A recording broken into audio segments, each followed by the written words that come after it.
So in this lecture, we'll see layout of a gas-fired thermal power plant. म्हणजे gas चा use करून किंवा जे गॅस बर्न करून जे इलेक्ट्रिकल एनर्जी कशी जनरेट होते that we have to see in this lecture. So this is basic layout of a gas-fired thermal power plant. ठीक आहे. सो याच्यामध्ये बेसिकली काय आहे, जे एअर इनटेक आहे म्हणजे जो गॅस बर्न करण्यासाठी जो fuel which is used as a gas which is used as a fuel. ठीक आहे. ते फ्युएल एका चेंबर मध्ये बर्न करणार आहे, बट ते फ्युएल बर्न करण्यासाठी आपल्याला ऑक्सिजनची म्हणजे एअरची गरज असते. सो दॅट ऑक्सिजन और air which is taken from the atmosphere. ठीक आहे. हे एअर इनटेक आहे which is nothing but air is taken from atmosphere. Air मधून ॲटमॉस्फिअर मधून एअर घेतलेली आहे विच इज फिल्टर आउट. म्हणजे ज्याच्यामध्ये डस्ट डर्ट पार्टिकल असतील, जे एअर मध्ये डस्ट डर्ट पार्टिकल आहे that is removed with the help of this filter, and again which is compressed. Compression nothing but the temperature and pressure of that air get increased with the help of this compressor. आता compressor म्हणजे काय, इथे for example air याच्यामध्ये inlet केली आहे. ठीक आहे. So हा एअर क्रॉस सेक्शन एरिया आहे आणि कंप्रेसर म्हणजे एक छोटा याचा आउटलेट म्हणजे आउटपुट टर्मिनल किंवा आउटलेट टर्मिनल असेल in order to increase the temperature and pressure. ठीक आहे. जर कंप्रेसर सर्वांना माहिती आहे air compressor which increase the temperature and pressure of air. ठीक आहे. So increase temperature pressure increase केल्यानंतर ही जी एअर आहे विच इज पासेस थ्रू हा पाईप आहे याच्यातनं, म्हणजे हा रिजनरेटर आहे. ठीक आहे. Which is passes to the regenerator. आता रिजनरेटर मध्ये एअर पास केली ती कशासाठी, फर्दर इन्क्रीमेंट इन टेम्परेचर. पुन्हा रिजनरेटर मध्ये काय होतं, with the help of hot gases it that air gate heated. आता म्हणजे हे टर्बाईन पासून जे एक्झॉस्ट गॅसेस आलेले आहेत त्याचा यूज करून रिजनरेटर मध्ये जी एअर आहे which is already compressed, that compressed air gate heated. ती कंप्रेस्ड एअर काय केली जाते, अगेन हीट केली जाते. आता हीट केल्यामुळे काय होतं की त्याचं बर्निंग जे कंबशन आहे फ्युअलचं कंबशन ते इझी होतं. म्हणजे that heated air is again passes to the combustion chamber. हे या कंबशन चेंबरला ती एअर पास केली जाते. ठीक आहे. देन या कंबशन चेंबर मध्ये तुमचा फ्युएल प्रोव्हाइड केलं जातं किंवा फ्युएल सप्लाय केलं जातं. आता fuel is burn at a high temperature. का या एअरची टेम्परेचर खूप जास्त असतं, त्या टेम्परेचरला तुमचं फ्युएल काय होतं, बर्न होतं इन कंबशन चेंबर. आता फ्युएल बर्न झाल्यामुळे जे फ्ल्यू गॅसेस तयार होतात, फ्युएल बर्न, आता फ्युएल कोणते आहेत ऑलरेडी आपण फ्युएल जो H2 gas we can use H2 as a fuel. ठीक आहे. सो हे जे फ्युएल आहे दॅट इज गेट बर्न. ते बर्न झाल्यानंतर जे गॅसेस प्रोड्यूस होतात that gases passes over the gas turbine. म्हणजे गॅसचे टर्बाईनचे ब्लेड्स असतात. ठीक आहे. याच्या ब्लेड्स वरती हे गॅस पास केले जातात. Then turbine will rotate. हे टर्बाईन रोटेट व्हायला स्टार्ट होतं. आता टर्बाईन रोटेट झाल्यामुळे हा जनरेटर किंवा अल्टरनेटरचा शाफ्ट टर्बाईनला कपल्ड आहे. That means this alternator or generator will convert mechanical energy. हा शाफ्ट फिरणारे मध्येच मेकॅनिकल एनर्जीचं कन्वर्जन काही करणारा हा इलेक्ट्रिकल एनर्जी. ठीक आहे. इकडे आपला इलेक्ट्रिकल आउटपुट भेटेल. क्लिअर आहे इथपर्यंत. देन इथे स्टार्टिंग मोटर आहे. आता स्टार्टिंगला काय होतं, इनिशियली हा प्लांट स्टार्ट होताना किंवा टर्बाईन फिरण्या अगोदर इनिशियली टर्बाईन फिरणार आहे का, नाही. सो इनिशियली तुम्हाला कंप्रेसर फिरवायचं. इथे बघू शकता कंप्रेसर आणि टर्बाईनचा शाफ्ट एकमेकांना कपल्ड आहे. टर्बाईन आणि अल्टरनेटर कपल्ड आहे आणि मोटर आणि अल्टरनेटर कपल्ड आहे. म्हणजे जर तुमची मोटर फिरली, या ठिकाणी स्टार्टिंगला काय केलं जातं, मोटर फिरवलं जातं. मोटरचं काम आहे इलेक्ट्रिकलचं मेकॅनिकल एनर्जी मध्ये कन्वर्जन. म्हणजे इनपुट इलेक्ट्रिकल घेणार आहे मोटर. ठीक आहे. इलेक्ट्रिकल सप्लाय या मोटरला दिला स्टार्टिंग कंडिशनला. ऍट स्टार्टिंग मोटरला सप्लाय दिला, मोटर फिरली. आता मोटर फिरल्यामुळे काय होणार आहे, अल्टरनेटरचा शाफ्ट सुद्धा फिरणार आहे. अल्टरनेटरचा शाफ्ट फिरला त्यामुळे टर्बाईनचा शाफ्ट फिरणार आहे आणि टर्बाईनचा शाफ्ट फिरल्यामुळे कंप्रेसर फिरणार आहे. ठीक आहे. फक्त स्टार्टिंग पुरता. ठीक आहे. स्टार्टिंग झाली. आता कंप्रेसर फिरायला स्टार्ट झाला, एअर कंप्रेस झाली, एअर इथे रिजनरेटर मध्ये पास केली. रिजनरेटर मधून कंबशन चेंबर मध्ये अगेन इथे कंबशन झालं, गॅसेस टर्बाईन वरती पास केले, टर्बाईन फिरायला स्टार्ट झालं. आता याच्यामध्ये जी 80% ऑफ एनर्जी आहे, जेव्हा 80% ऑफ कायनेटिक एनर्जी ऑफ जे गॅसेस आहेत which is utilize to convert electrical energy. म्हणजे 80% एनर्जी इलेक्ट्रिकल एनर्जी मध्ये कन्वर्ट होते आणि रिमेनिंग जी 20% आहे, जी 20% आहे that is use to rotate the compressor. कंप्रेसरला रोटेट करण्यासाठी यूज होते. क्लिअर आहे? पण क्लिअर आहे का?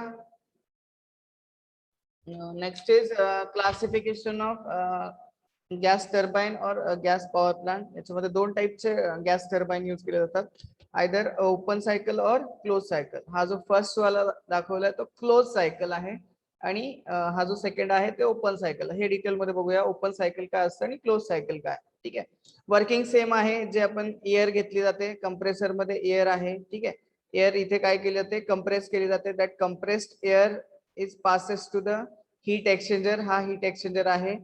अगेन दॅट हीट एक्सचेंजर पासून गॅस टर्बाइन कडे तुमचं गॅस जे एक्झॉस्ट गॅसेस आहेत किंवा हीट सप्लाइड आहे. आता इथे दाखवलं, इथे बघू शकता तुमचं फ्युएल इंजेक्टर नाहीये. ठीक आहे, म्हणजे डायरेक्टली काय केलं जातं, इथे या बॉक्स मध्ये इथे फ्युएल इंजेक्टर दाखवावं लागेल आपल्याला किंवा कंबशन चेंबर दाखवावं लागेल. ठीक आहे, in between heat exchanger and in between turbine there is combustion chamber, म्हणजे ज्याच्यामध्ये ऍक्च्युअल कंबशन होत आहे, म्हणजे फ्युएल बर्न होत आहे, which is nothing but your combustion chamber. इथे याच्यामध्ये फ्युएल सोडलं जातं, इकडनं येणारी एअर आहे heated air and हे जे फ्युएल आहे which is burned in the combustion chamber. हे कंबशन चेंबर मध्ये बर्न होणार आहे आणि हे जे कंबशन झाले ते गॅस टर्बाइन वरती अगेन पास केलं जाणार आहे. ठीक आहे, पुढे इकडे जनरेटर असणार आहे, आपलं गॅस टर्बाइनला कपल्ड केलेला जनरेटर असणार आहे. जर गॅस टर्बाइन मधून जे एक्झॉस्ट गॅसेस आहेत, ठीक आहे, एक्झॉस्ट गॅसेस पुन्हा जे काही हीट एक्सचेंजर आहे, हा जो हीट एक्सचेंजर आहे किंवा जी याच्यामध्ये गॅस मध्ये जी हीट राहिलेली आहे किंवा जी that heat is passes again to the compressor. ठीक आहे, म्हणजे ही हीट आहे पुन्हा ती कंप्रेसर मध्ये पास केली जाते. म्हणजे याच्यामध्ये हे पूर्ण सायकल कसं आहे, क्लोज आहे. म्हणजे इथे कुठे ब्रेक झालं आहे का cycle, that's why it is called as close cycle gas turbine. Clear आहे? परत एकदा सांगतो याच्यामध्ये. सो इनिशियली काय कंप्रेस होते, देन इथे heat exchanger through gas turbine आहे. गॅस टर्बाइन मध्ये जे एक्झॉस्ट झालेले हे इम्पॉर्टंट आहे. याच्यामध्ये exhaust gases is again utilize which is by using heat exchanger. हे एक्झॉस्ट गॅसेस आहेत ते अगेन हीट एक्सचेंजर मध्ये किंवा कंप्रेसर मध्ये पास केले जातात. ठीक आहे, क्लिअर येतपर्यंत?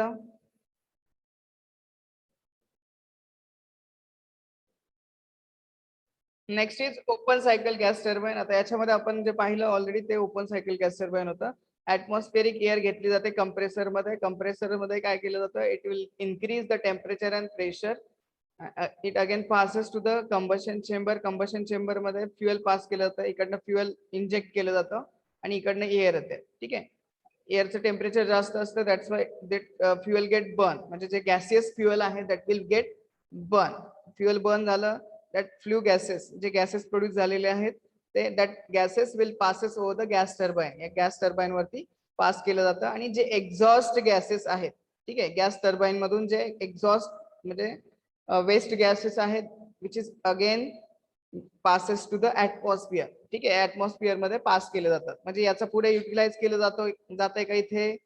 नाही. So that's why it is called as open cycle. म्हणजे हे ऍटमॉस्फिअर मधून घेतले जातात आणि again it is passes to the atmosphere. पुन्हा हे युटिलाइज केले जातात का? नाही. That's why it is called as open cycle gas turbine. Clear आहे सर्वांना? हो सर. तो क्वेश्चन विचारला तो याच्यावरती various thermal power plant in Maharashtra. ठीक आहे, तुम्हाला जनरल मध्ये पण माहित पाहिजे की महाराष्ट्रामध्ये कोणकोणते थर्मल पॉवर प्लांट आहे with their install capacity and with their location. ठीक आहे, so will see one by one.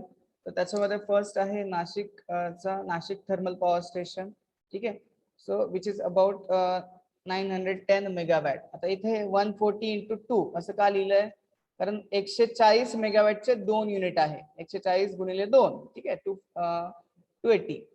Then 210 चे 3 युनिट आहे. ठीक आहे, असं टोटल मिळून 3 युनिट म्हणजे काय, इथे 140 चे 2 जनरेटर आहेत आणि इथे 210 मेगावॅटचे 3 जनरेटर आहेत, म्हणजे 3 जनरेटर युनिट आहेत. ठीक आहे, सो टोटल 5 युनिट आहेत. टोटल कॅपॅसिटी आहे त्याची इन्स्टॉल्ड कॅपॅसिटी म्हणजे 910 मेगावॅट तो जनरेट करू शकतो. बट 100% इफिशियन्सी असते का? नाही. त्याची थर्मल पॉवर प्लांटची इफिशियन्सी असते 25 to 27%. Up to it will generate 27%. ठीक आहे, देन नेक्स्ट इज परली. ठीक आहे, सो परली वैजनाथ तुम्ही ऐकलं असेल. ठीक आहे, तर त्याच्यामध्ये तो परली थर्मल पॉवर स्टेशन आहे. त्याच्यामध्ये 30 मेगावॅटचे 2 आहे, 210 मेगावॅटचे 3 आहेत, 250 मेगावॅटचे 3 आहेत. सो त्याची टोटल कॅपॅसिटी आहे 1380 मेगावॅट, 1380 मेगावॅट परळी वजनाचं जो थर्मल पॉवर स्टेशन आहे, परळी थर्मल पॉवर स्टेशन, त्याची टोटल कॅपॅसिटी आहे, installed capacity 1380 megawatt. Then next आहे Paras thermal power station which is located in Paras. ठीक आहे, पारस हा एक एरिया आहे, त्या ठिकाणी पारस थर्मल पॉवर स्टेशन आहे. टोटल त्याचं 210चे 3 युनिट आहेत, ती जनरेटिंग स्टेशन आहेत, आणि 250 मेगावॅटचे 3 आहेत, असे टोटल 1380 मेगावॅटचं जनरेशन आहे. देन नेक्स्ट आहे भुसावळ महाराष्ट्र. ठीक आहे, सो भुसावळ मध्ये टोटल इन्स्टॉल कॅपॅसिटी आहे 1420 मेगावॅट. देन नेक्स्ट आहे Koradi which is nothing but KTPS which is Koradi thermal power station. त्याची टोटल कॅपॅसिटी आहे, install capacity 1700 megawatt. Then next आहे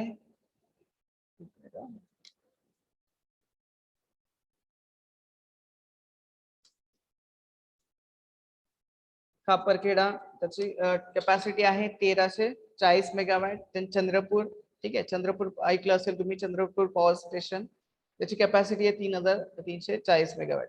याच्यावर तुम्हाला काय समजतंय, कारण चंद्रपूर मध्ये जे कोल माइन्स आहेत, ठीक आहे, म्हणजे availability of coal is more in Chandrapur area. Chandrapur एरियामध्ये कोलची अवेलेबिलिटी खूप जास्त आहे.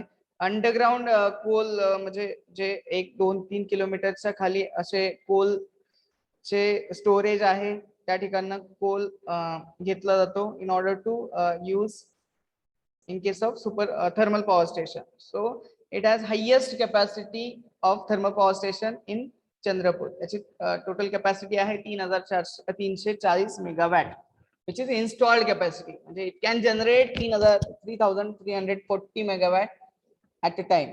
But actual efficiency असते का, 100% efficiency ने thermal power plant work होतं का, नाही. So it will generate some which depends upon various factors म्हणजे कोणते calorific value of coal, availability of coal, ठीक आहे, त्याच्यावरती डिपेंड आहे. सो बेसिकली कॅपॅसिटी किंवा जनरेशन एफिशियन्सी थर्मल पॉवर प्लांटची कमी असते. ठीक आहे, क्लिअर इथपर्यंत. तर या ठिकाणी आपला फर्स्ट युनिट संपलेला आहे. ठीक आहे, याच्यामध्ये आपण बघितलेलं आहे various thermal power plant which is nothing but coal fired, gas fired, nuclear fired and diesel thermal power plant. ठीक आहे, सो या पद्धतीने आपल्या इथे युनिट नंबर 1 संपलेला आहे. तर नेक्स्ट लेक्चरला आपण युनिट नंबर 2 मधलं जे राहिलेलं पोर्शन आहे तो स्टार्ट करूया. ठीक आहे.